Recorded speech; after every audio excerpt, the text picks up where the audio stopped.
Assalamualaikum warahmatullahi wabarakatuh. Shalom, Om Swastiastu, Namo Buddhaya, Salam Kebajikan.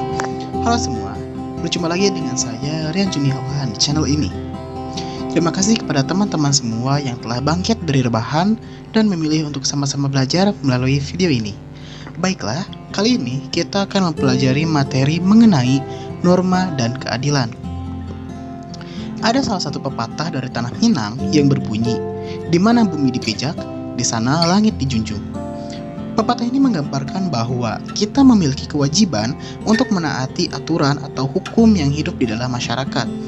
Namun, masih banyak di antara kita yang belum taat atau bahkan belum mengetahui apa sih sebenarnya norma itu. Maka dari itu, yuk kita pelajari materi ini dengan seksama ya. Manusia pada dasarnya memiliki dua kedudukan, yaitu sebagai makhluk sosial dan makhluk individu. Sebagai makhluk sosial, manusia selalu membutuhkan orang lain sehingga ia akan bergabung dengan manusia lainnya yang memiliki keinginan dan harapan yang harus diwujudkan bersama-sama. Namun, sebagai makhluk individu, manusia selalu memiliki perbedaan pemikiran dan kepentingan. Perbedaan kepentingan inilah yang dapat memicu adanya perselisihan, perpecahan, dan kekacauan.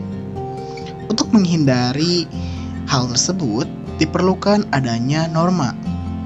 Pada hakikatnya, norma merupakan kaidah hidup yang mempengaruhi tingkah laku manusia dalam hidup bermasyarakat. Norma juga dapat diartikan sebagai aturan atau ketentuan yang mengatur kehidupan warga masyarakat, digunakan sebagai panduan, tatanan, dan pengendali tingkah laku. Norma dapat dibedakan menjadi 4 macam, yaitu norma kesusilaan, norma agama, norma kesopanan, dan norma hukum. Yang pertama ada norma kesusilaan. Adalah peraturan hidup yang berkenaan dengan bisikan kalbu dan suara hati nurani manusia. Kehadiran norma ini bersamaan dengan kelahiran atau keberadaan manusia itu sendiri tanpa melihat jenis kelamin dan suku bangsanya. Suara hati nurani ini dimiliki manusia akan senantiasa selalu mengatakan kebenaran dan tidak dapat dibohongi oleh siapapun. Suara hati nurani ini dapat dikatakan sebagai suara kejujuran, yang mana hal ini akan mengarahkan manusia kepada kebaikan. Sebagai contoh, seorang siswa yang mengikuti suara hati nuraninya tidak mungkin melakukan tindakan menyontek ketika ujian, karena dia sadar betul itu merupakan perbuatan yang salah dan tak patut untuk dilakukan. Lalu yang kedua adalah norma agama. Adalah sekumpulan kaidah atau peraturan hidup manusia yang sumbernya berasal dari wahyu Tuhan. Pemahaman akan sumber dari norma agama ini membuat manusia berusaha untuk mengendalikan sikap dan perilakunya di dalam kehidupannya. Dengan beragama, manusia harus melaksanakan perintah Tuhannya dan meninggalkan segala yang dilarang di dalam agamanya. Selain itu, di dalam pelaksanaannya, norma agama tidak hanya mengatur hubungan manusia dengan Tuhannya, tapi juga mengatur bagaimana hubungan manusia dengan makhluk ciptaan Tuhan lainnya. Manusia dilengkapi oleh Tuhan dengan akal dan pikiran. Dengan hal tersebut, manusia dituntut untuk bertanggung jawab dalam memanfaatkan, memelihara, dan melestarikan alam, serta dituntut untuk menciptakan kebaikan dan kebahagiaan dengan sesama manusia. Contoh perilaku yang mencerminkan norma ini diantaranya yaitu beribadah kepada Tuhan Yang Maha Esa sesuai dengan kepercayaan masing-masing, saling menghargai antar umat beragama atau biasa kita sebut dengan toleransi, dan saling tolong-menolong antar sesama manusia tanpa memandang agamanya. Lalu yang ketiga, ada norma kesopanan. Adalah norma yang berhubungan dengan pergaulan manusia dalam kehidupan sehari-hari. Norma ini bersumber dari tata kehidupan atau budaya yang berupa kebiasaan-kebiasaan masyarakat dalam mengatur kehidupan kelompoknya. Hubungan manusia dalam masyarakat membentuk aturan-aturan yang disepakati mengenai mana yang pantas atau tidak pantas, mana perbuatan yang sopan atau tidak sopan, mana yang boleh dan tidak boleh dilakukan. Nah, dari hal tersebutlah maka terbentuklah norma kesopanan. Norma kesopanan ini bisa saja berbeda antara kelompok masyarakat yang satu dengan yang lainnya. Sanksi terhadap norma kesopanan ini dipengaruhi oleh kuat tidaknya norma kesopanan tersebut di dalam masyarakat. Sanksi dari norma kesopanan ini berasal dari luar diri seseorang. Sanksi tersebut dapat berupa pengucilan, tidak disenangi, atau dicemoohkan oleh masyarakat.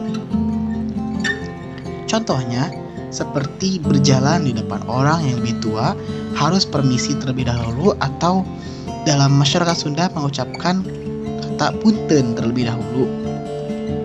Bagi masyarakat desa, jika hal ini dilanggar, tentunya hal ini akan mendapatkan teguran yang lebih tegas. Sedangkan jika hal ini tidak dilakukan di kota, mungkin saja akan acuh saja gitu, karena orang kota cenderung untuk individualis dan mementingkan dirinya sendiri. Lalu yang keempat adalah norma hukum. Adalah peraturan mengenai tingkah laku manusia dalam pergaulan masyarakat dan dibuat oleh badan-badan resmi negara serta bersifat memaksa. Sehingga perintah dan larangan dalam norma hukum harus ditaati oleh masyarakat. Pada hakikatnya, suatu norma hukum dibuat untuk menciptakan ketertiban dan kedamaian dalam pergaulan hidup masyarakat. Sehingga norma hukum memiliki dua macam sifat. Di antaranya yang pertama bersifat perintah. Contohnya, perintah bagi pengendara kendaraan bermotor untuk memiliki dan membawa surat izin mengemudi atau biasa kita sebut dengan kartu SIM. Dasar hukumnya ini termuat pada pasal 281 Undang-Undang Nomor 22 Tahun 2009 tentang lalu lintas dan angkutan jalan yang bisa kita lihat pada layar Anda saat ini. Lalu sifat yang kedua yaitu bersifat larangan. Contohnya, larangan bagi pengendara kendaraan bermotor untuk tidak melebihi batas kecepatan paling tinggi yang diperbolehkan dan berbalapan dengan kendaraan lain. Dasar hukumnya termuat pada pasal 115 Undang-Undang Nomor 22 Tahun 2009 tentang lalu lintas dan angkutan jalan yang bisa Anda lihat saat ini.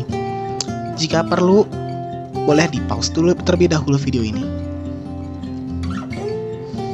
Norma hukum memiliki sifat yang mengatur dan memaksa dengan tujuan untuk menciptakan keadilan dalam kehidupan bermasyarakat, berbangsa, dan bernegara. Keadilan dalam memperlakukan diri sendiri dan orang lain sesuai dengan apa yang menjadi haknya. Keadilan hukum ini diwujudkan dengan terlindunginya hak-hak warga negara dan adanya hukuman yang tegas dan nyata terhadap anggota masyarakat yang melanggar norma hukum. Untuk tegaknya keadilan tersebut, pemberian hukuman dilakukan oleh lembaga peradilan yang berwenang. Mungkin sekian penjelasan yang bisa saya paparkan. Semoga dapat dipahami dan juga diimplementasikan dalam kehidupan sehari-hari. Terima kasih dan sampai jumpa.